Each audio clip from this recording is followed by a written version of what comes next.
Welcome to Holistic Strategies, where we discuss the interconnectedness of body, mind, and spirit, and how you can tap into your highest potential while living a natural life of balance and adventure.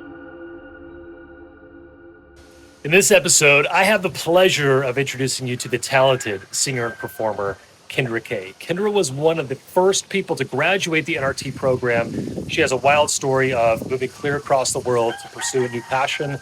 I can't wait to share this one with you guys. If you want to learn more about what Kendra does, I'm going to provide links in the description below.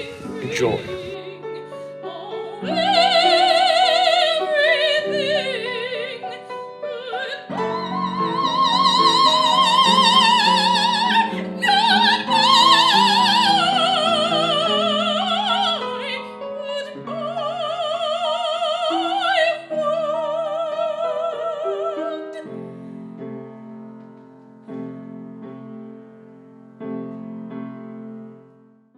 All right, Kendra Kae, tell us how you got here. Here today? Here today? Here today. And in general. Okay. Well, in this very moment, I'm here because I believe in NRT and how much it changed my life.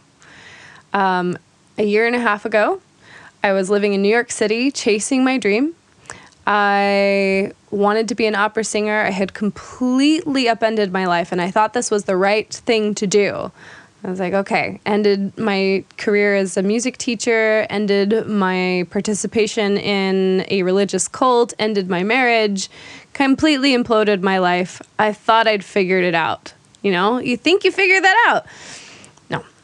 No. So then I went to New York City. I lived there for 2 years, and after 2 years, I just completely broke down. I was lost. I didn't know what I wanted. I had not figured it out. I wasn't getting gigs. I couldn't figure out why not. I was singing so well. I had one of the best auditions of my entire life a month before I met you. And within that month, my voice was completely done. She said, nope, we're not singing anymore. For the first time in my life, I was cracking. I couldn't make sounds that I always wanted to make. And the week I met you, I was back in Idaho, kind of tail tucked underneath me, like, oh my God, I went to the big city and I completely screwed this up. And my friend introduced me to you, and I heard you speak about talking to yourself in your own voice. And it's all about the voice, isn't it? It's all about the voice. It's all about the voice. I thought, yeah, it's time I become my own authority. And so I just said, yep. I don't know who this person is really, but I trust my friend and I trust this message. And I was finally starting to trust that there was something guiding me and allowing that to happen. And that's when I started NRT. It took me on a wild ride. I remember this. So Chad worked with me for a short period a couple years ago. And he contacted me and said, hey, I have a friend I want to introduce you to. And I thought, oh, awesome. I'd love to meet any friend of Chad because Chad's an amazing guy. And I remember you telling me your story, and I was pretty blown away already because it seemed like you had accomplished a lot in your life, you know, and I was very inspired by this story when I first heard it. But then as I got to know you more and more, I saw kind of what's happening behind the scenes. It's just like when we're out on stage and everybody's watching us. That's just a sliver of the reality of what's really going on to create the entire performance. If you go behind the curtain, you see all these people running around frantically with boards in their hands and headsets on. And right there, I kind of saw a visual representation through your story of one way to look at the subconscious mind. We have a conscious layer that we all relate to each other with, and then we have this behind the scenes, which is mysterious. It can be chaotic. It can be very unbridled. My first question for you is, what was your first thought when you heard about NRT? Well, I'd never done anything hypnotic, and I was familiar with thought work from coaching, and the other thing I was familiar with was just, your run-of-the-mill U.S. therapy. So having had all that little bit of background, I honestly didn't know what I was getting into. I had no clue. I had no idea what was going to happen or what was possible. I'm not the kind of person that had dove down the road of psychedelics or anything like that intentionally. So I didn't understand the subconscious at all. I just knew my life was a mess. And it's funny, you talk about the people running around backstage, and I'm like, yeah, they were quite the show to behold back then. They still are quite that show, but it's a different thing to watch it. They're a little bit more organized now, I guess. But yeah, that's like the curtain you don't want pulled back. You don't want anyone to see back there.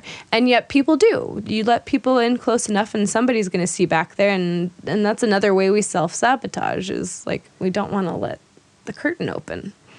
Usually feel, this, I know this, we feel a bit vulnerable at the moment when the curtain opens up. Right, we're completely in shame. And I think one of the reasons is because we see it reflected back to us. If somebody sees your shame behind your curtain, then it's activating their shame, and then they show theirs, and then you're responding back and forth. But working with somebody who does not respond to you that way, that was huge. I remember that. Yeah, I remember some of the first initial conversations we had, and don't mind if I go down that road. If I reveal that's what we're here for. Some things. There was turbulence at the beginning. Yeah. And that's to be expected. That's what the journey is like. It should be turbulent at the beginning because there's already an acknowledgement, an awareness that things are a bit volatile in life. And those are the materials that we want to work with in this type of work, because we're alchemists. We are mental alchemists. We're alchemizing in other places as well, in our creativity, in the kitchen, all over the place in life. But this specifically, this type of alchemy is a bit more complex at times because we have a multi-dimensional experience going on. We have the emotional world at play. We have the thought world. We have the memories that are coming up. We have the impulses and the drives and the hormones that could be out of whack at certain times. And we're trying to balance this. It's like we're trying to spin plates. And it's not an easy task, especially at the beginning. But I really liked your attitude at the beginning because even though you were in that state of volatility, you still wanted to get ahead of it. Yeah. And I said, okay, well, she's clearly ready. Yeah. Because she acknowledges the chaos. Yeah. But also clearly acknowledges the desire to move forward, get clear on what she wants, and then jump in head first, basically. Well, let's talk about the things that people try to deal with that volatility. Like the number one way people try to address that, and I don't know how many people tried to get me to do it this way, was psychotic meds, prescription medications to manage your mood swings and such. And that just never resonated with me. But I don't know how many people said that to me, said, like maybe. And there was right before we started working together, I was going down this rabbit hole of, do I have borderline personality disorder? Because that's how the volatility feels. But it's all up here. It's all in the mind. And yes, we can manage it with drugs or with food, with whatever kind of medium we want to check out of this life with. But when we shift into, well, let's work with it. Let's work with the volatility and see what's actually happening there and why it's happening. It's a whole different story. A lot of our work together involved getting down to the root. Yeah. And I appreciated your attitude throughout the process because anytime you wanted to stray away from that And I reminded you, hey, we got to go back to find out where this root is located, like where in the sediment of your mind is it rooted? Mm-hmm. And you would quickly agree and like jump back into the ring and say, okay, let's address it. Let's figure out where it's coming from, because once we figure out where it's coming from, then it has the opportunity to unravel, heal itself, for the energy in the nervous system to neutralize, for the attitude to acquiesce to that neutralization as well. And you were very perseverant in the journey. You were not thinking about giving up at any point that I remember. No, I was pretty committed to it, but I know what that little program is that comes in and is like, no, we can't go there. We're not going to go there. And it's the ego. It's the inner child that's just freaked out and doesn't want to face the shit in front of them, or the darkness, whatever way you want to look at it. And it was almost like, we were across the world from each other at the time. I was living in New York City still, and you were here in Bali. But it was still like somebody had grabbed my hand in the darkness and said, hey, I'm here. We're just going to sit with this. And you helped me come up with ways for me to do that for myself, too. I remember you taught me heart meditation, which was really impactful. But shortly after that, I created my own meditation called mirror meditation, because you'd mentioned sitting with your inner child and looking at a picture of the child. And I was like, you know what? I really need to love this being here right now. So I started sitting with myself, looking at myself in the mirror and doing that kind of meditation. It was very intuitive, but we developed those skills together. It was because it's freaky to go into the subconscious. So like, there's got to be some movies out there that are about diving into the subconscious and what that looks like. And I don't know, I'm picturing these like dark, creepy, misty, very damp caverns that we go into. Yes, there's several movies that I could think of that are very cerebral like that. And I think all the characters and the perils that they're getting themselves into are very representative of that inner journey that we're dealing with, and how the subconscious is completely connected to the heart center, the nervous system, the way that we feel, the emotions we have. So the idea is, why is that there? I think a lot of people ask that question. They eventually get the thought, why do I have these impulses within me? Why am I not just good? Why can't I just be a good person? Where is this haunting aspect of my psyche coming from, the shadow? And I think it's a very fair question. And our society these days yet isn't so much open to diving into that topic full throttle. But day by day, week by week, I'm seeing more and more people talk about it online. I mean, I live in a community where people talk about it pretty openly, and I'm really grateful for that. But I think we do have a long ways to go in society, but I think there is hope for everybody. As we get to know ourselves better, we will be getting to know each other a lot better as well, because we all share this. We all share this shadow aspect. But in that shadow, I think we are going to find who we really are, because we're going to see all of ourselves. We're going to see the entire spectrum of what consciousness at large has to offer to us. And some of that might look a little extreme at first when we first get into analyzing what the mind is capable of. What was that like for you as deeper layers began to unfold and reveal themselves to you? I think what was key for me is what you taught me about stepping back and being the witness. And there was a song that I guess is kind of the theme of my NRT. If sometimes these songs come to me, not stuff I've written, that's a whole new thing. But these songs that I'll put on playlists that represent an emotion or a period in my life, And the one that stuck with me throughout that entire process, and it still comes to me, is called, it's from a musical, not a musical, an oratorio about a young man and his tragic story of being killed for who he is. But the lyrics that resonated with me throughout NRT were, I am open to hear a story.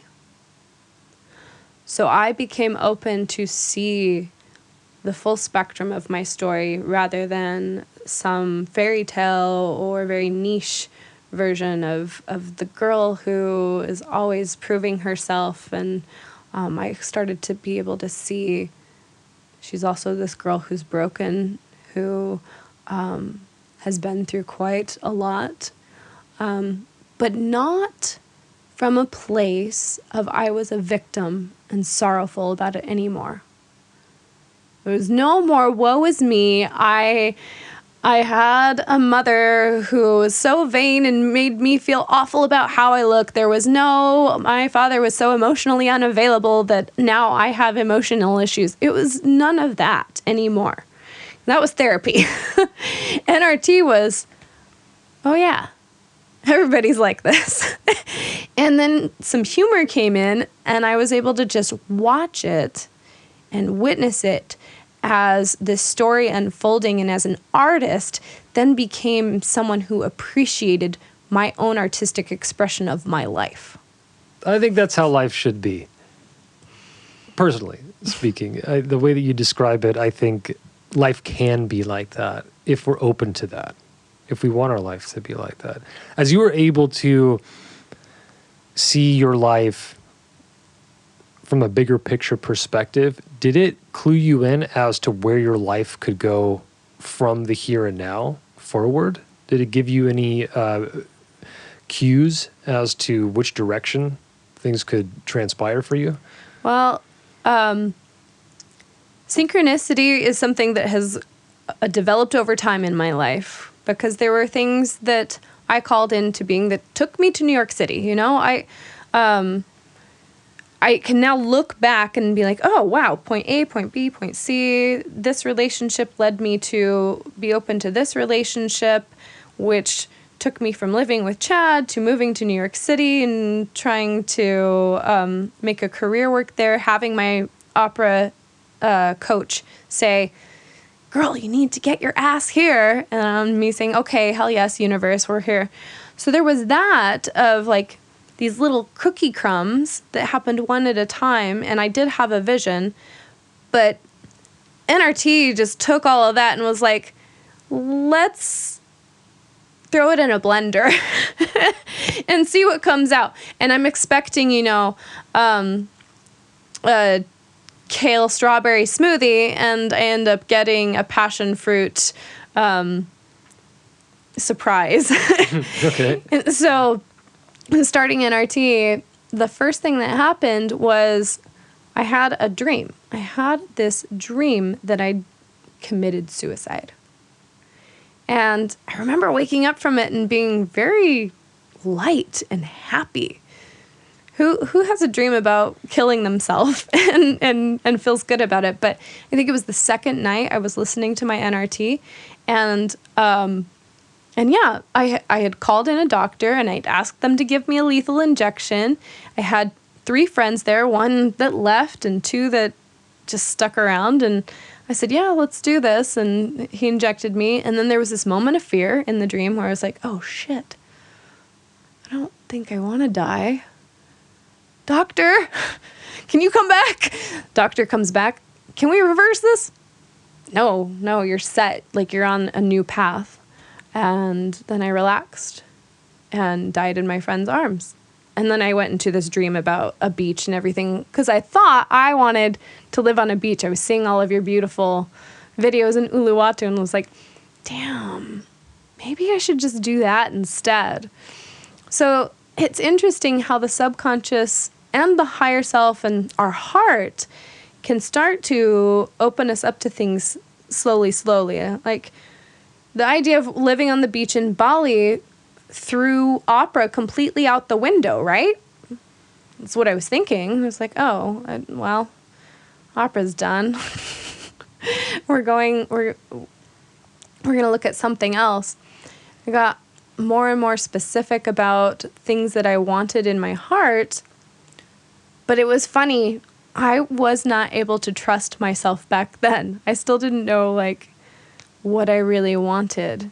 And that's what one of the first things I learned with NRT was that you don't know what is possible.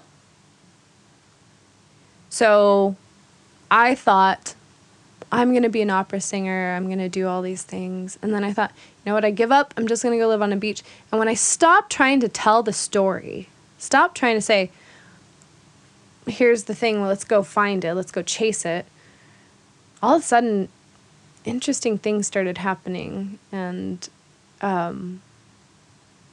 within a year, I'm here living in Bali now. And I am still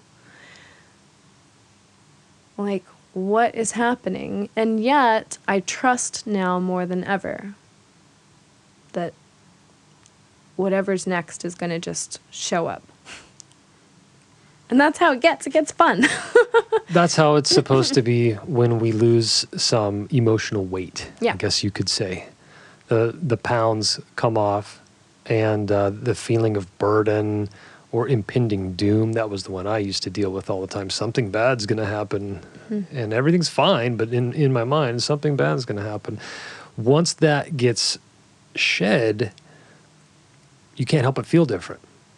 Remarkably different and better, I must say. And what you were just talking about now is kind of leading us into the topic of what we wanted to address today, which is the misalignment of the mind away from the heart. So the question I had for you is, when you first started the journey, the idea that I presented to you was you can re-script your life, you can speak it to yourself, and then when you are in a certain vulnerable state, not deep sleep, but proper sleep, you can absorb these seeds into the soil of your subconscious mind, and new action is going to start to arise along with old patterns, fears, aversions, resistance as well. That's kind of how I package things to you.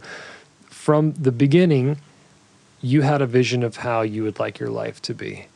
But then as we refined more and more as time went on, what did you notice in terms of the connection between your mind and your heart core center? As calm began to set in,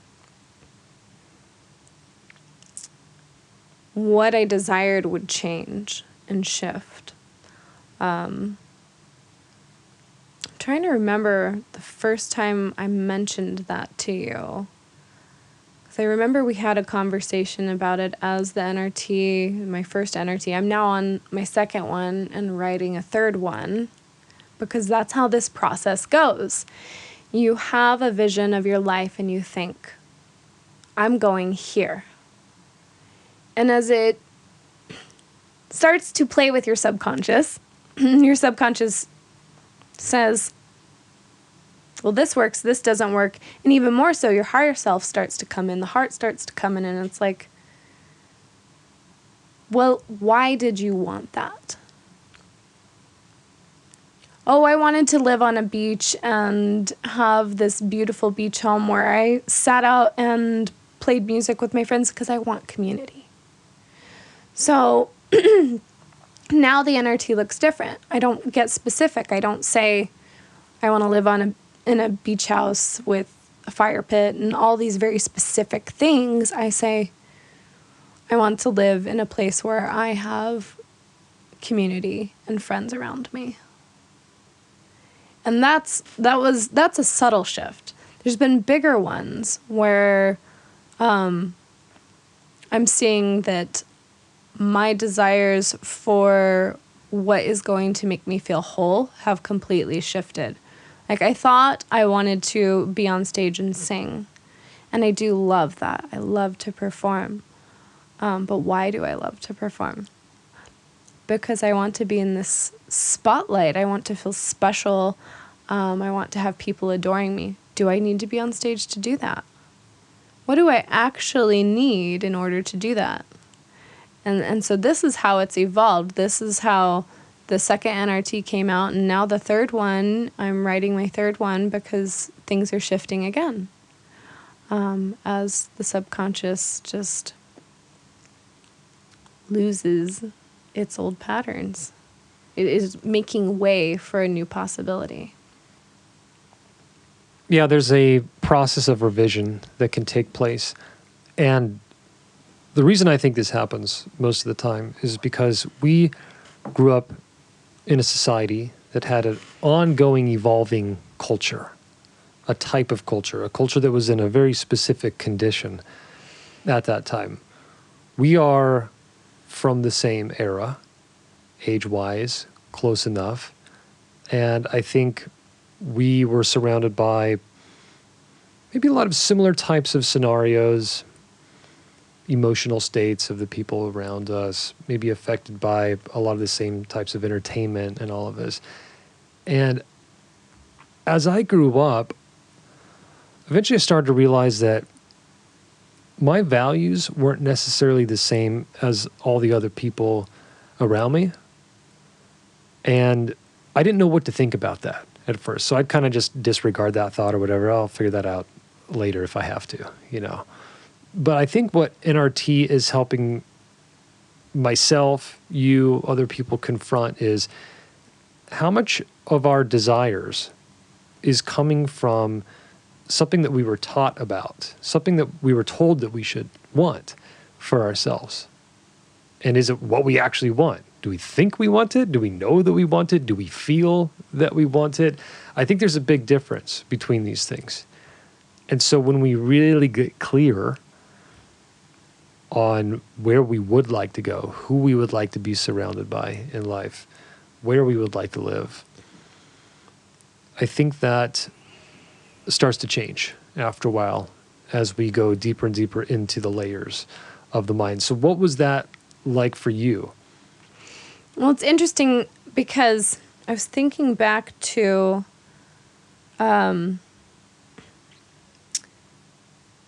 having so many other voices, you know, and the thing that stuck out to me was, let's talk to myself from my own voice. But I didn't know what my voice wanted, so we were just speaking whatever I came up with. Anyway, so having this casting into this wide net to catch anything and everything that could possibly benefit me, right?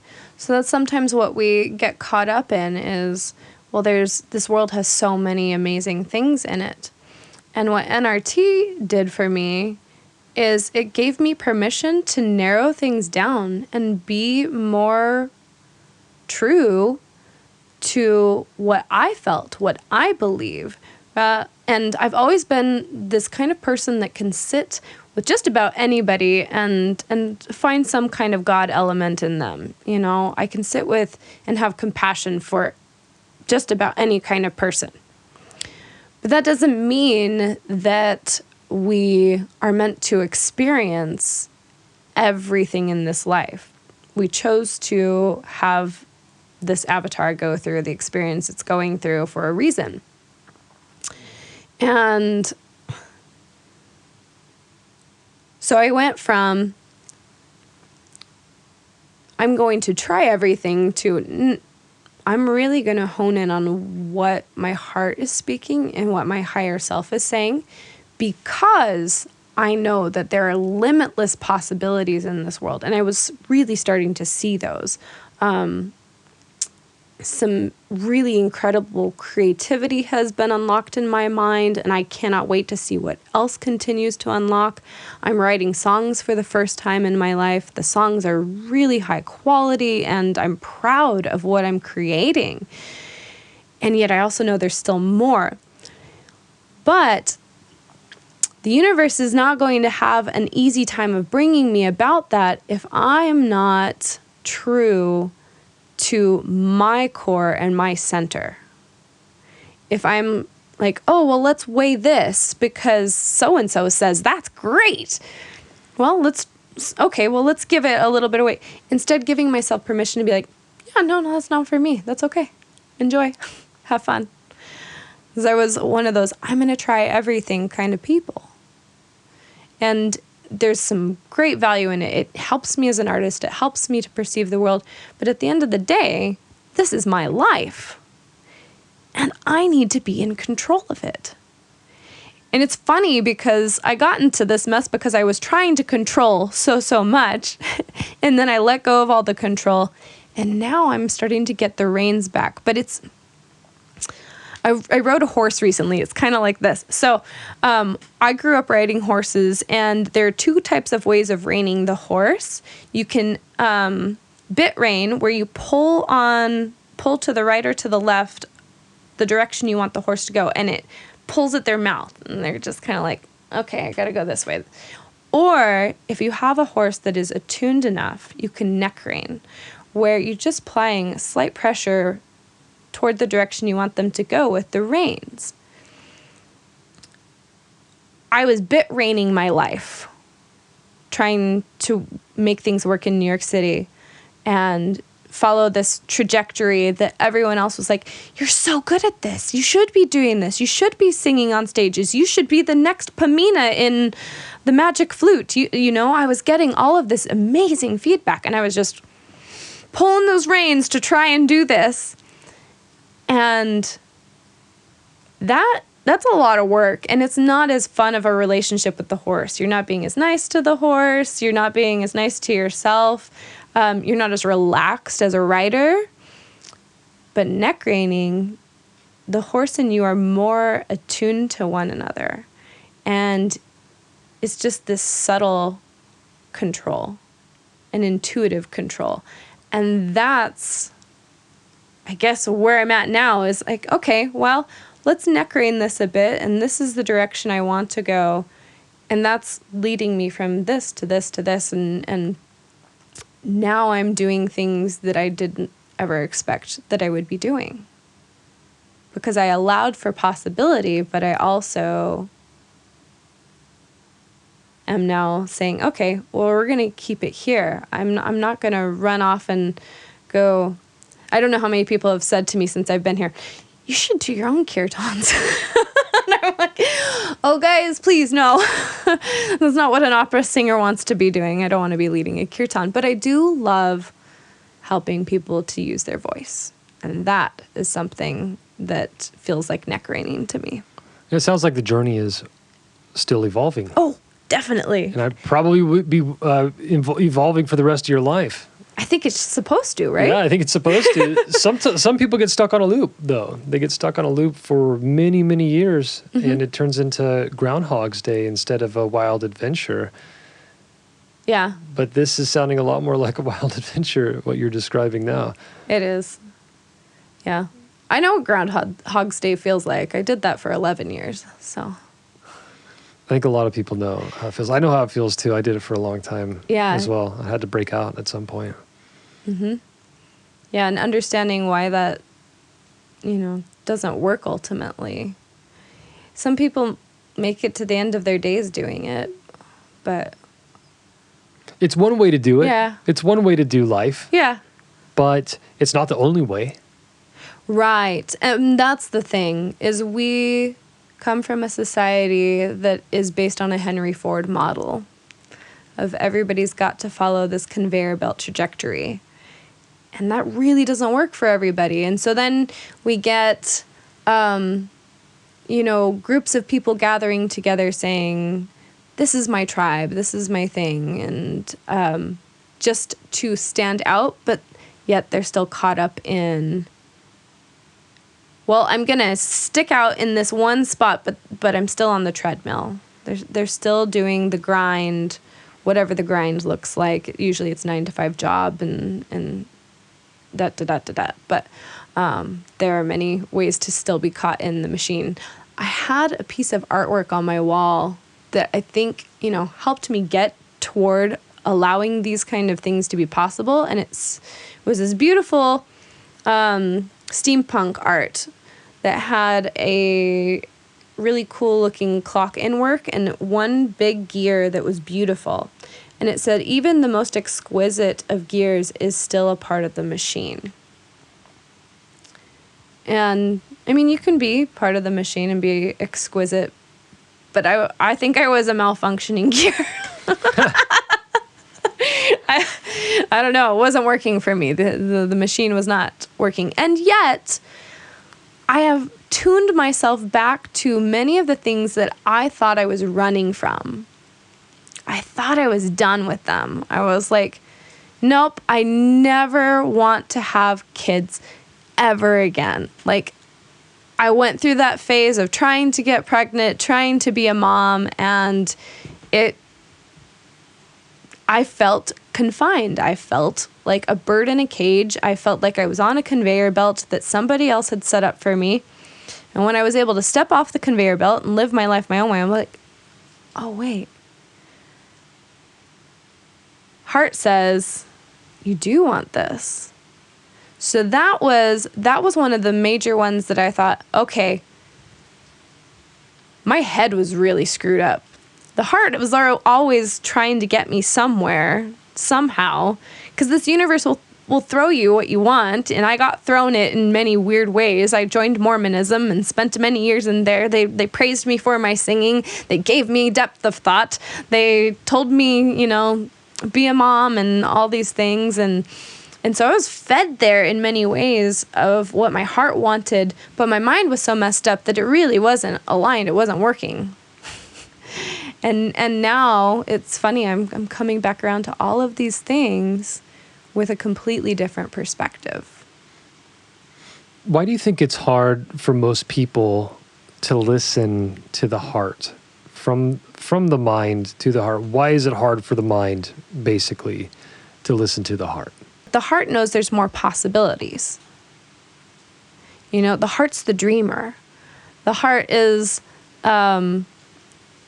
the Kermit the Frog. Why are there so many songs about rainbows, and what's on the other side? Somewhere over there, it's the person that's looking beyond. It's the Kendra that, even when I was on the conveyor belt, was trying to be artistic and connect with other people, who is finding some kind of wonder in watching Doctor Who, and thinking about what's possible, what's out there.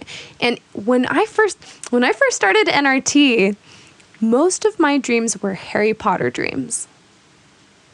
Interesting. I know, right? And I think it's because as the subconscious was getting rattled, my heart was also, they were starting to communicate for the first time, and my heart was saying, magic is possible. Your life is about to get really magical. Mm-hmm. And the subconscious mind, this is how it works. It'll use any point of reference that it can, that's in your memory bank, to try to point you in a new direction. That's what it did with me. Mm-hmm. For you, it was Harry Potter, maybe other films or books or something. For me, it was album titles, song names that I'd remembered over the years.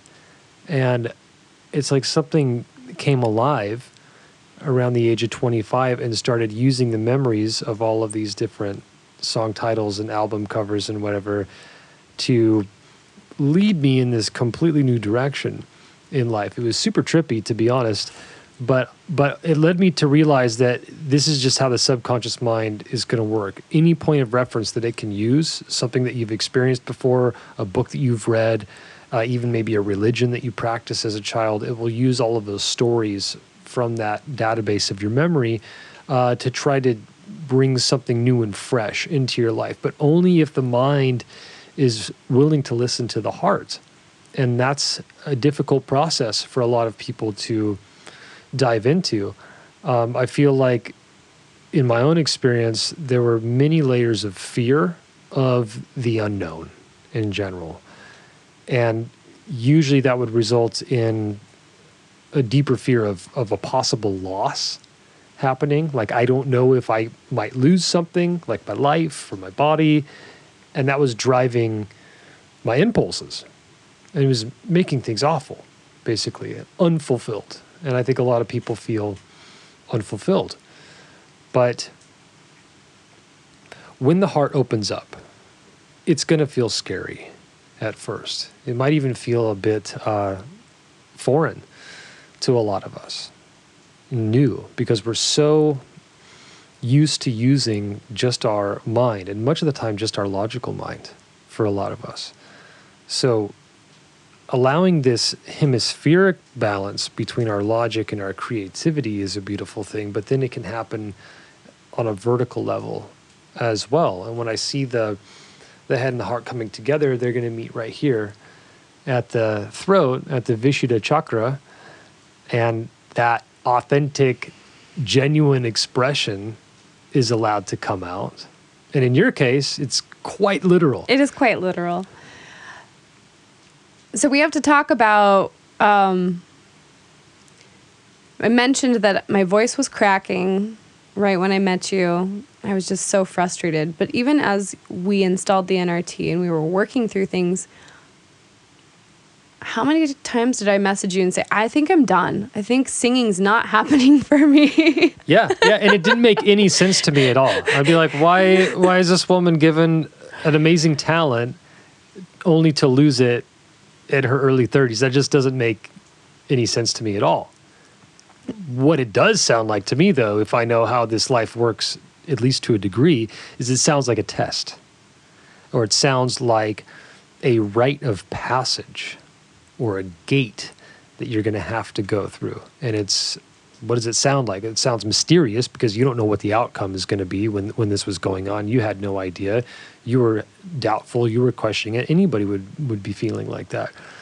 But for me, being the outsider looking in, I said, no, this is a temporary thing going on. It's going to come back. But it is symbolic of something. And I think anything that happens in our life, especially ailments or accidents, losses, new beginnings, they can all be understood at a very symbolic level, at an archetypal level. Life is trying to reveal to us a deeper lesson, or it's trying to state a principle to us that maybe we are first starting to learn about in life. And that can happen at different ages as well. Yeah, well, what it's led me to now is because singing always came so naturally for me. It just flowed out of me. And now it's hard again, hard for the first time. It's hard for the first time. And I'm having to reteach myself how to sing. And the joy I'm finding in life is teaching other people how to sing, but it's also me being my own voice teacher. Coming right back to the very beginning of when we met it's time to be my own authority. I've had so many voice teachers, so many other people who have said, do this, do that, try this, try that. And I'm reintegrating that information, but now as my own teacher. And it's really fun and really exciting and sometimes really scary because the voice is still not doing things that I always want it to do. But leaning into that scariness and saying, okay, well, this is scary. We're going to just play with it and see what happens, and trusting that most likely I'm not going to break it. They're still going to work. It's unlikely that I'm going to harm them because I know what that feels like. I know what sending myself into a unhealthy vocal practice would be. But yeah, bringing everything back together to now serve in a completely different capacity as a vocalist. Something I didn't expect. And I always saw teaching as something that was like to support me to sing. Something that gave me a way to perform, to be on stage. And now it is what lights my fire. It's what gets me excited. When I wake up in the day and I know that I have a voice student coming or I'm going to be leading my choir, I get so excited. Even when I go and I'm plunking on the piano because my piano skills are awful, and I'm messing up all over the place, I don't have those patterns anymore that would be like, I can see them come up, but they don't have weight. They don't have an effect that says, You're going to mess all these people up. You shouldn't be here. You shouldn't be doing that. I don't have that anymore. And I remember when I was an elementary music teacher, I was damn good music teacher, and yet I constantly felt like I was inadequate to the task. And now I'm like, you know what? I am adequate to this task. I have these skills. I have this ability to step up and be an example to somebody else who wants to bring their head and their heart into alignment in their throat and share it with the world. So how is your style of teaching different from the way that you were taught? Like, how has your style evolved up until this day compared to the way in which you learned to sing when you were younger? Let's go back to my very first voice teacher, because she probably is the one who put most of the patterns in my head. And she was very authoritative about it. Like, do this, do that, and you will be able to sing correctly. And to a degree, she's right. Like, there are things that you need to do with the voice that are going to make you a more optimal singer. But the problem with just dealing with the mechanics of it is that the voice is such an emotional vehicle. We're not just dealing with a saxophone where if you just adjust the mouthpiece, it'll be in tune a little bit better. You're dealing with an emotional thinking, breathing, feeling being that if they ate something, it could be messing with them. If they watched a sad show before they came to their voice lesson, they might be feeling down, and that's affecting how they are able to sing. If I had had a voice teacher that had said to me, what's your emotional state right now, or how are you feeling internally, and addressed that, especially because I would break down crying in voice lessons a lot, especially in university. And I don't think my teachers knew what to do with me. They didn't know that, it might be a good idea to address these emotional things so that the voice can flow freely. Because, it all gets stopped up right here if we aren't releasing it. And what's being released, would you say? The primary things when you're dealing with the voice initially is fear of expression, fearing that what you have to say, what you have to share is not going to be welcome, and in your voice too, that you're not allowed to do it in your tone, in your way. You've got to make it pleasant. You've got to make it pleasing to the ears. Or it could also be just this fear of being authentic, of showing up, fear of being on stage, of performing. All of those things come in and get in the way. And then there's also the things that happened to us when we were kids. I've had so many people say, I had somebody tell me your voice is shit. And some of them have very visceral memories of a teacher, an authority figure coming in and saying, your artistic expression is not valuable. And even though they know now as an adult that what they did as a child was completely innocent, the impact of that adult coming in and saying this was wrong stuck with them, and it lodged itself in the subconscious. So in a way, I'm now the subconscious voice worker. I'm now like addressing those subconscious scripts that that prevent people from having the most free and authentic voice they can have. Okay. When you sing now, how is it different? Is it more of a raw expression when it's coming out? Is it unbridled? Is it more? What are some of the characteristics that you would describe it to be? Well, I remember.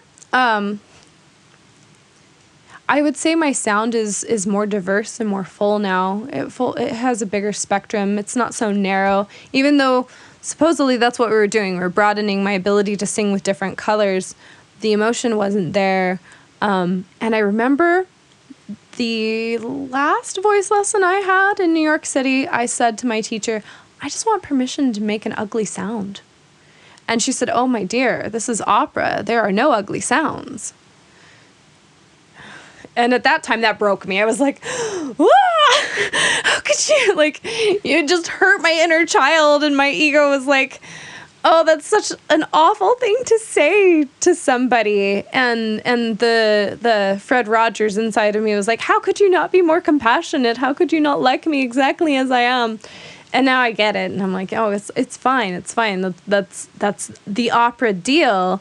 But now I have the confidence to say, "Well, that's your opera. My opera is going to have some pretty robust, intense sounds." And also, I don't think she's listening to all the opera singers out there, because there are some making some pretty ugly sounds, and they're very successful. We have some stickler teachers. We do Sometimes they want us to do it by the book, because I think people have good intentions with this a lot of the time. They want us to play it safe, right? They want to fall in the deep end. But if you don't take a risk in life, you're not going to get rewarded in other areas sometimes. And that is, to me, the spirit of adventure going on. If you're not afraid to take action, and at the same time, you're not going to take stupid action, then you're probably going to have a very eventful life, and you're probably going to discover some of the things that you're describing, such as new ways to express yourself more freely with confidence and to break the mold a little bit. You mentioned Fred Rogers earlier. I have a quote from him that you gave me. He says, "You really have time for everything you want in this life, so you need to make choices. And hopefully your choices come from a deep sense of who you are." Well, now looking back, I did not. I did not have a deep sense of who I was. I had a very shallow understanding of my heart and of my higher self, of my soul's desire. And we talked about soul's desire a lot right at the beginning. What is your soul? What's your soul's calling in life? What is your purpose in this life? And that is the question everyone's asking. What is my purpose? And Fred's right. You rarely have time to do everything, because I could be damn good at a lot of different things. And I am damn good at a lot of different things. I've tried, you said you listened to my story and you were impressed. Well, yeah, I'm an impressive woman. I've done a lot of shit I'm really good at. I've been good at being a somatic cuddle teacher, and I've been good at dance. I've been good at, God, I was like the best secretary somebody ever had, and all these different things. I've followed a lot of different paths. But what my soul actually wanted was completely beyond my comprehension until we started to do NRT. What does fulfillment mean to you at this point? I think we get caught up in what is not fulfillment sometimes, which is how can I tweak this? How can I tweak that? And I mean, that's what we're doing with NRT. We're tweaking everything. But fulfillment really is this deep level of peace and satisfaction with whatever is happening in this moment. And fulfillment comes from that alignment of our heart and our soul. Because I can try and rationalize and think my way through what I should be doing and how I should be living this life. But that's not worked so far. And when I get caught up in that, it still doesn't work. When I feel fulfilled, it almost doesn't matter what I'm doing, just that it's aligned with my heart and my soul. And yet, the cool part is that what that is what I always loved all along, which was singing. And the voice and expression and being an authentic, free pixie spirit. People have called me a fairy now, and I'm like, I love it. I'm a fairy. We're making magic. You talk about the heart and the soul being aligned with each other. If somebody doesn't understand today what that means, I think I might have an analogy to put to this. You're giving me an idea here. Imagine the steering wheel of a car. It's not going to do anything without the gas pedal getting hit, right? And imagine just the gas pedal. That might send you in one direction for a while until you run into something. So when we're talking about this alignment between the mind, our thinking apparatus, and our heart, which is our manifesting center, our core driver, and then, obviously the condition of the heart could become poor, and that leads us into difficulty in life. But then we have the soul. Soul's kind of abstract for a lot of people to think about. What is it? Is it transmigrational? Is it something that's in the body? Did it exist before the body was born? And is it going to exist afterwards? What is this path that the soul takes? And I think with that analogy, I can see the mind being like the steering wheel. But your mind has to be open, right? So it can fully turn both ways. It can navigate really well. And the heart is like the gas pedal. But then the person in the car, that's like the soul. And they're the ones that get to use their aggregates to witness where the car is going, to experience the travel. From what I understand, the soul doesn't have aggregates, but it uses aggregates through the body from life to life. So our sense organs would be those aggregates. But there's one other sense that a lot of us forget about, and that's this ability for this to be open, the pineal, to pump just enough dimethyltryptamine into the optic thalamus to keep an open mind, to keep Brahma's cave open and awake, but to also be listening to the core. How fast is this going? And this is a rhythmic core that we have. So mind and heart coherence, what has this been like for you, let's say, since you moved to Bali? Have you noticed a change in the relationship between your thinking apparatus and your core driver? It's funny because there's a part of me that just doesn't even want to go back to the States because I know what that does to that apparatus. And I was told before I moved here that this place would change me, and you're going to feel differently than you felt anywhere in the entire world. And they're not wrong. There's something about being in a place that focuses so much on balance, that is so cohesive with nature, and also acknowledges what different energy can do to us, different vibrations, how it affects us, that has shifted me from thinking about the world in linear terms, and now I see it all folding in on each other. And the most poignant moment when I was just in this perfect headspace of experiencing it all, I was walking in a rice field. I had just had a subconscious healing, somebody who literally goes into your subconscious and shifts things around. Like they know how to dive into somebody's mind and move the furniture around, basically, or clear out all the garbage. Mm-hmm. So basically what we've been doing, but this is a person, I don't know, it feels like the hand of God coming into your mind, pulling things out. It was after that, I was walking in a rice field and it just all came to me and I was like, oh.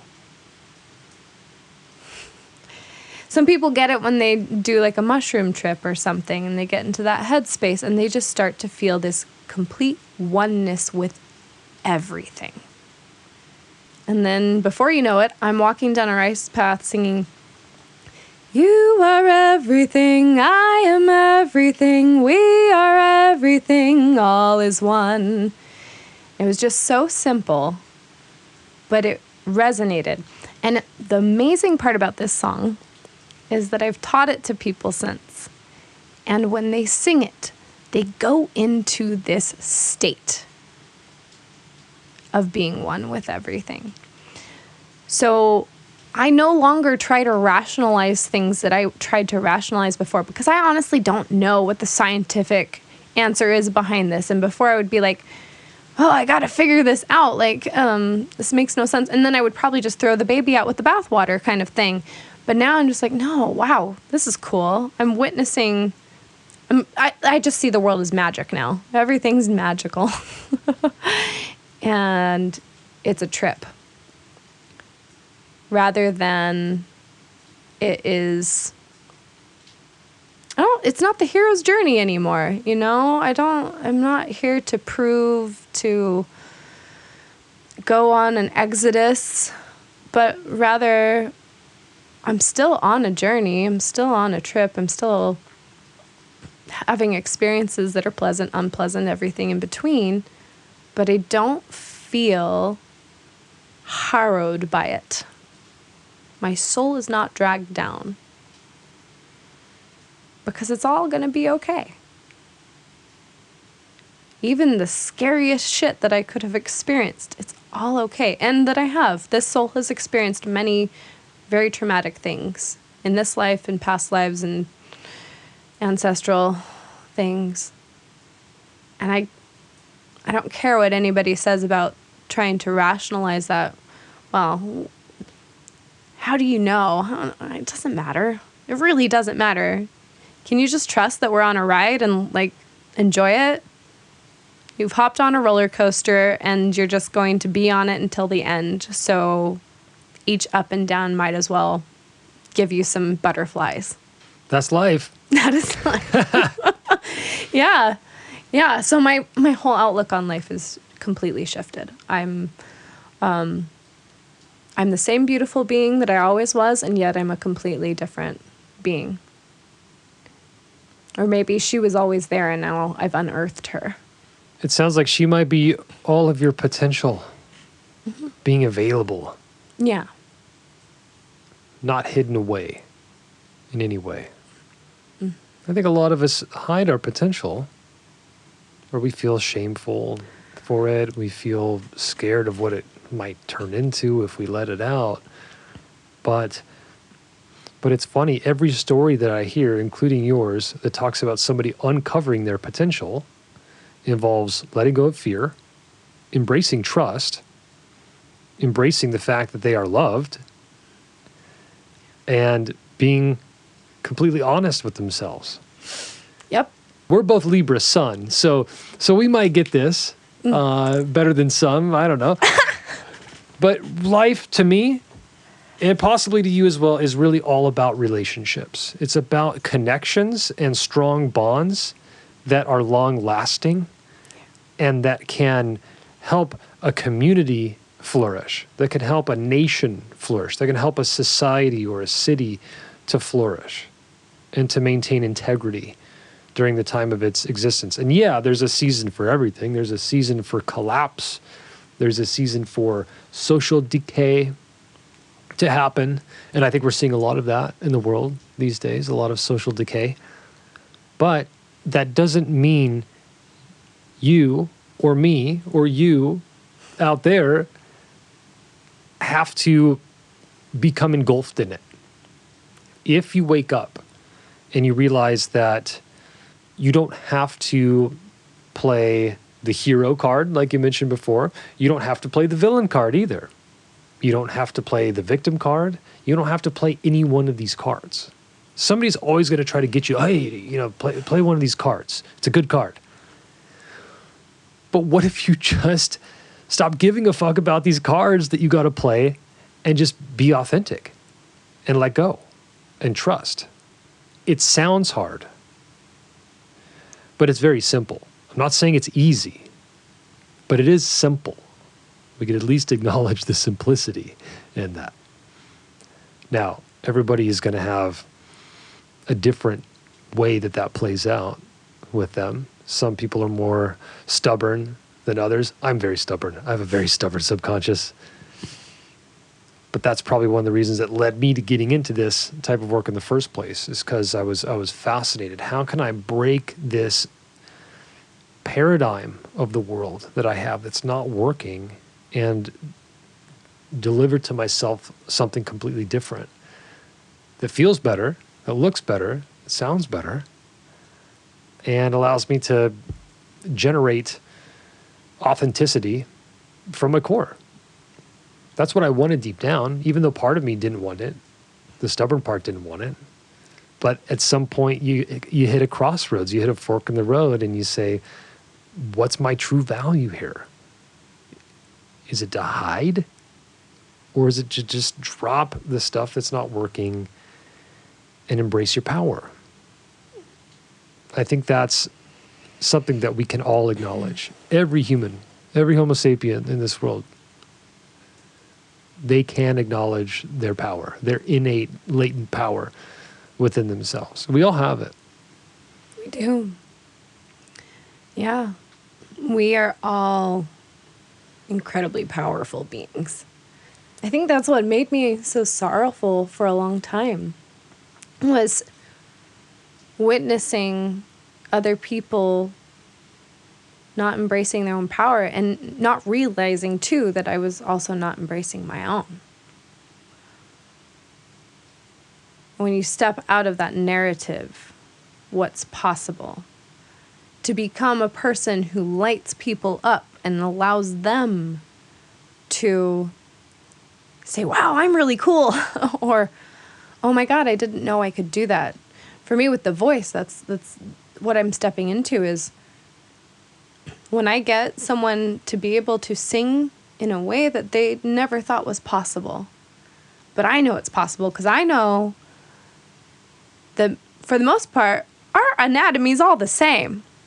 The voice is meant to do certain things, and yet we all have a very unique and beautiful sound. How do I help you make the most authentic and unique and beautiful sound you can possibly make? What better calling is there in life than to help people to get to that state of authenticity, whether it's with the voice, whether it is with their personality and how they show up in this world and their soul's trajectory, whether it's their ability to play an instrument properly or be the best at their sport. It's such a privilege to be one of these kind of guides that helps people unlock that authenticity. So, You found your purpose or your calling, or whatever you would describe it as, and this is a way for you to share in general. This is something for you to give. The feeling that you receive when you give, what is that like? it's pure joy. And I say that now, but I also know that before I did any of this opening up, I don't know if I would have been able to comprehend what joy was.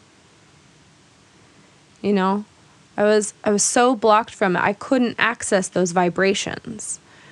So it's also a state of being in limitless possibility and feeling completely connected and one with myself, which then permeates everything I do, and the people around me feel connected to me and at one. And it's like the most magnificent choral work you've ever heard, where there are so many voices singing the same words at the same time in harmony, lush, intricate harmony that lands on the ears in such a way that the body can't help but have a visceral response. That's joy. I think we all experience it occasionally. We have these moments of going to a concert or being with a group of friends, or, so many people experience it through creation, through being in co-creation with somebody, dancing, singing, performing. Can happen in other synergistic ways. But then we lose it. Like, how do we hang on to this? And it's when we find our soul's calling and then start doing that. I'm going to bring in another Fred Rogers quote because I just love the man. Feel free. But he said, successful people love what they do and love it in front of others. It's that simple. I am loving what I do and loving it with others. And that's what you're doing too with subconscious reprogramming. Yes. I had asked myself a question at one point that was, even if I wasn't getting paid for something, how do I like to help people out? What brings me joy? What can I just not help but do for somebody else?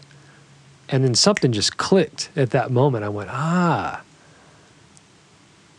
like helping people understand themselves. I always have. I never thought about making a career out of it or anything until a bit more recently in my life. But nonetheless, I'm very fascinated with seeing an impediment in somebody's life, something that is really blocking their happiness and their livelihood, and just helping them pluck that out.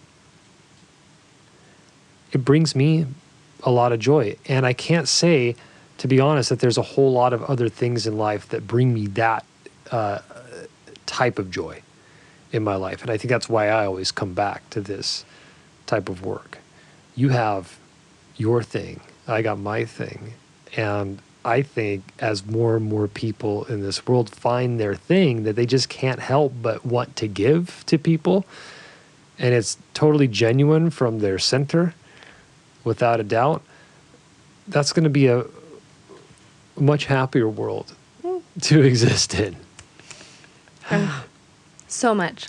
Instead of like, I became a lawyer because my dad wanted it, or I went and got my doctorate because I wanted to impress somebody, or compete or outdo somebody. Like I've tried things like this before, and it's never brought me fulfillment.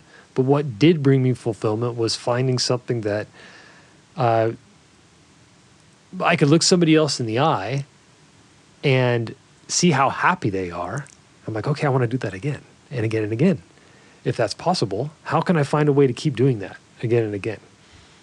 Almost feel like I own a donut shop.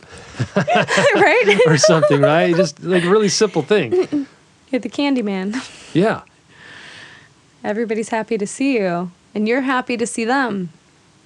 I am happy to see them. Yeah. Yeah, this is the relationship that we're looking for, and our experience working together, this was the goal all along. Right. Didn't matter what it was, as long as it's absolutely genuine, coming from your core, without a doubt, and you feel absolutely ecstatic about it. That's what the intention was behind this work, to find yourself living that life, being on that trajectory, and then letting it bloom and get bigger and better as time goes on. Yeah. And allowing it, really allowing it to do that. Because you can visualize yourself on a beach in a hammock with a fire and the stars and everything and think that's it. And then start on the path toward it. And are you brave enough to go down the side path that your heart actually really wants? Now that it can see it. Now that it can see it. If you don't start toward the beach, you're not going to find that side path. Yeah, taking the road less traveled, that's the true path of adventure right there. It is. Yeah. And if we had more people walking their own calling, their own path, you're right, this world would go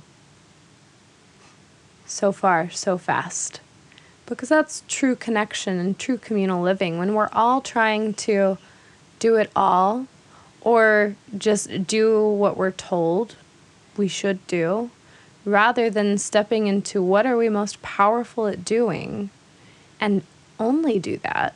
Like, really focus.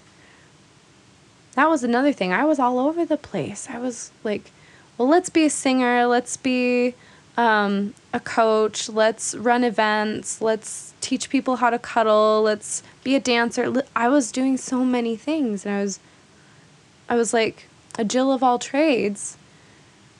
But I wasn't excelling in one sphere where I was serving. I had no energy to do that anymore because I was just all over the place. But to truly tune in to what my heart wants me to do in this lifetime, focus on that, and then allow the journey to take me down whatever side path needs to happen in order for me to stay in that vein. That's when life gets really incredible. That's when we get the connection we are seeking. It's when we are able to show up authentically. And it's when cool people start showing up in your life and you just get to experience a whole different way of relating with people, which isn't that all what we want? We want these genuine, beautiful relationships with people. And we think, if I mold myself this way, we become our own Pygmalion. We become our own sculptor, thinking if I sculpt myself like this, then I'm going to have love, then I'm going to be wanted. Rather than, what happens if you just show up as the most brilliant being that you actually are and see who comes along? See what opportunities open up. See where it's going to take you. That's the world I want to live in. That's the world of living in the present moment, like so many people talk about. Easier said than done, getting in the present moment. However, if you do have a hard time getting into the now, ask yourself, have I been pushing off today until tomorrow over and over again? Have I been saying, oh, once that thing happens in my life, then I'll be worthy? Once I hit a certain level of achievement, that's when I can feel my best. Instead of just choosing to feel our best today. Mm-hmm. Choosing to accept where we are today, even if it's not very glamorous. Mm-hmm. Choosing to close our eyes and focus more on the inner world and giving ourselves love and appreciation there instead of being tugged to and fro by conditions in our outer environment sometimes. And I'm just speaking from experience myself. Eventually I realized it wasn't serving me too well. And we all want to get to that place where we do believe in our genuine worth and being and existence. We want to believe we're worthy today. We want to feel all of these good things. We're not allowing ourselves, and I don't know how many years I spent believing in these messages, believing that I am perfect exactly as I am. I'm worthy of love, all of these different things, and affirming myself as much as I possibly could, scrolling through Facebook, reading the memes that were making me feel better. But I didn't actually believe it until I was able to throw out everything that was preventing me from accepting those messages. I wanted to ask you about the two ways to get what you want in life. What are those two modalities? Well, there's two modalities. You can control your way to what you want in life. And it is effective to a degree. It works, you know. You do a thing that is proven enough times, and of course it's going to yield results. But it's like chipping away at something that, you know, you're getting a little bit here, a little bit there. And I think that's the more common way. It's the hustle. It's the make an empire mentality. The other way is that you allow life to come to you. The same's true with singing. You can't force an audience to watch you. I mean, you can. If you're bold enough, they're going to stare and look at you no matter what, and they can't turn away. But you can also sing and perform and show up in a way where you are inviting the audience to take a seat, sit down, relax, and enjoy the performance. To be in their body and feel the vibrations of that voice going through them from head to toe. creating an emotional response, creating goosebumps on the back of their neck, bringing them into full presence. And that's allowing. That's what we start to feel like when we allow this life to help us get what we want. When we are in a state of allowance, can we take action at the same time? And if so, what is the quality of that action? What does that look like? Well, you taught me the phrase loving action. And that's what I feel like that is when we are in this state of allowing ourselves to be guided, we take loving action. And loving action, the way I now understand it, is when you're interacting from a higher state, a God state, rather than an ego state of interaction. Our egos will say, do this, do that, or don't do this, don't do that. And loving action can lead us to do things that are so bizarre. Like, you get this feeling that you need to poke somebody. You're like, what? Why? What? Really? And yet, that action has a ripple effect on this universe that you just don't understand. We're all doing it. We're all doing it all the time. Like, whether if we're doing the control hustle mentality, we're still provoking things. We're just doing it unconsciously. And if we're in loving action, we're doing it in a way where we can be like, well, that was interesting. And witness a unique effect of our vibration on another vibration. Am I spinning off into the ether here with this kind of talk, or is this making sense? It's landing. Okay. It's landing. I see a masculine and a feminine aspect to this. Surrender is brought up a lot in spiritual jargon and rhetoric these days. And it sounds very feminine. It reminds me of what's spoken of in the Tao Te Ching, that this is the path of surrender, of letting go, of not trying to fight it or control things, because at the end of the day, who are we really fighting here? I think it's ourselves at the end of the day. So if we're in a state of resistance, there's an unconscious urge to be butting heads inside of us. And once we see that, once we see what's going on, once we see the mechanism and we can detect it, then it's a lot easier to work with it. It's like training a dog or something at that point. You just got to practice it a little bit, or maybe a lot sometimes, depending on how strong the urges come up.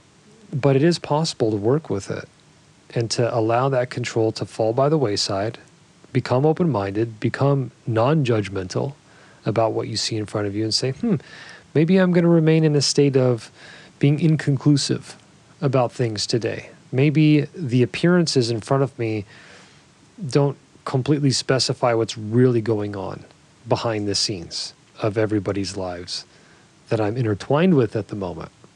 So you're going to avoid more drama, for one, but you're going to see more opportunities available to you as well. Instead of always trying to chime in and talk over people and state your opinions about everything, you might become a little bit more withdrawn and begin to survey the scene like a lifeguard a little bit. Just take note on what you're seeing. And then I think the individual's cadence starts to change a little bit. Their tone starts to change.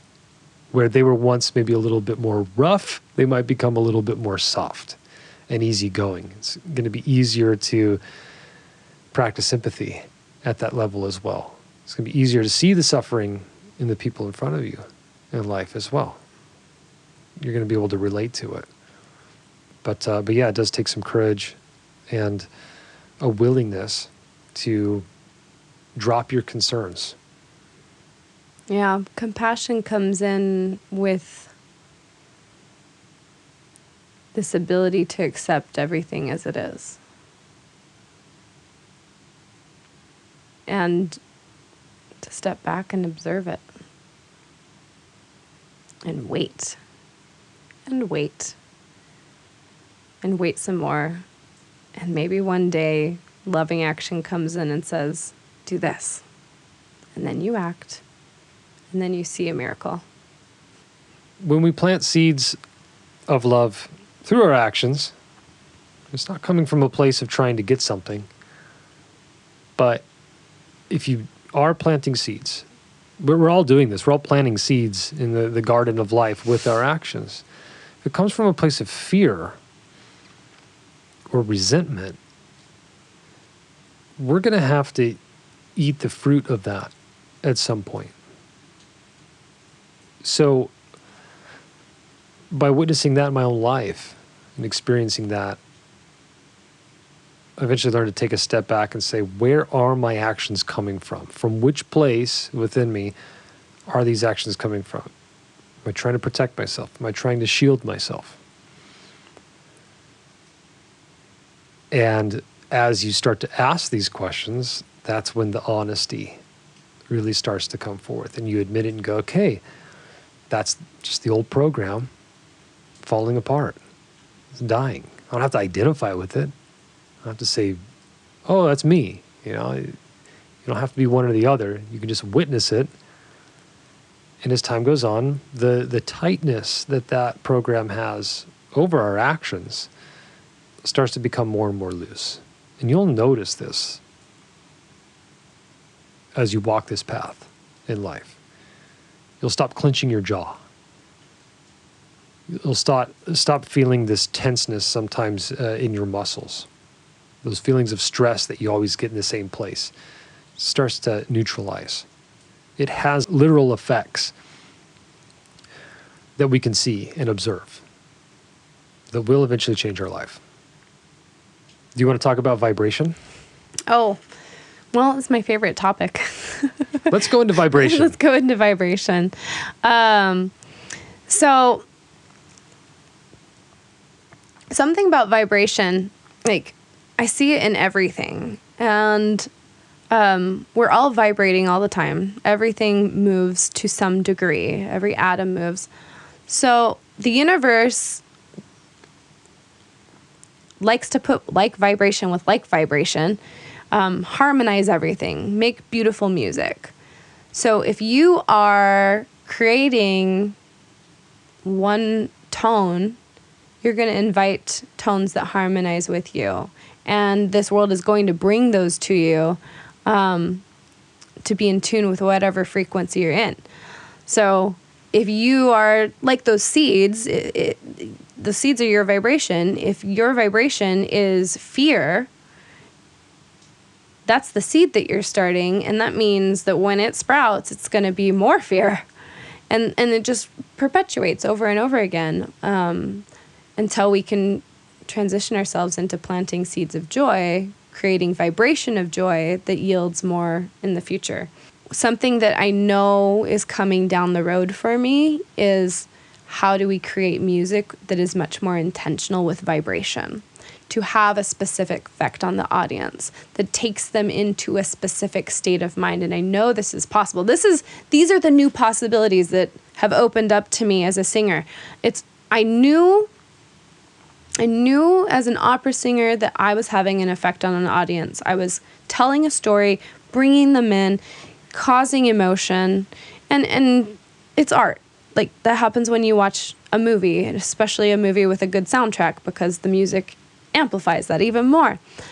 But there's also something about when it is even more calculated, the vibration something was created in has an effect on how it impacts the person who takes in that song, poem. It could be a written book.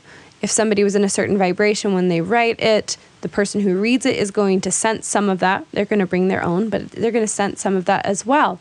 So how do we create art that intentionally brings people along and helps them to vibrate on a higher frequency, to get them closer to joy? This is the new mind puzzle that I have and that gets me excited to think about. And how does that relate to the voice and the body? How does that relate to when we come together and sing? You know, people join choirs here. We have a lot of people that do kirtans, so they just come and sing random mantras together for an hour or so, and those have an effect on you. But what if we really focus on the frequency being pure, on the frequency not having anything in there that could drag it down, but really reaches? And I don't know how to unlock this yet, but this is the new puzzle, and I'm really excited about it. So are you talking about making contemporary music using sacred frequencies? Right, exactly. So to write an opera, to write an oratorio that has a message that raises the level of our consciousness. The message that has been coming through for me is forgiveness, and I don't know how that shows up in an opera that I write or in an oratorio that I write, but I feel excited and joyful about this possibility of writing something that brings people together and helps them to really feel one with another, to give them that choral experience, whether they've sung or not, you know, to give them that feeling of unity. And I think this is what is going to happen too, as more and more artists especially, but as more humans unlock their creativity, unlock their power, we are going to see art head to another level of impact, because it's always been a driver in this society. It's always propelled us to the next stage. It is the scientists, the dreamers, the artists that see forward into the future, that see the possibility in this world, and everybody else is just sitting in the back of the ship. They don't really know what's going on, but eventually they catch up. So now the forward thinking is, okay, art has caused us to think differently. It's caused us to feel differently. What if art also caused us to literally become new beings? So that was